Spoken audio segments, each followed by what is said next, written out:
atong gihimo karon magbuhat ta og bricks.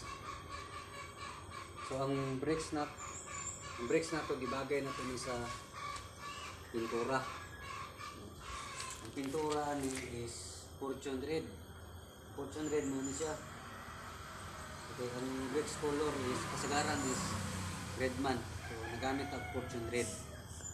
Gigamit nato is the best nung brand. So kani sa yang group ani is padul na sil.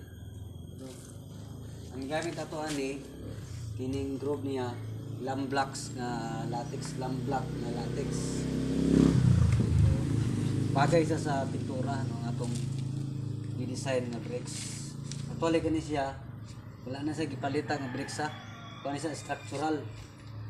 Pasabot simento ni siya nga gi-design nato gihimo nato nga bricks.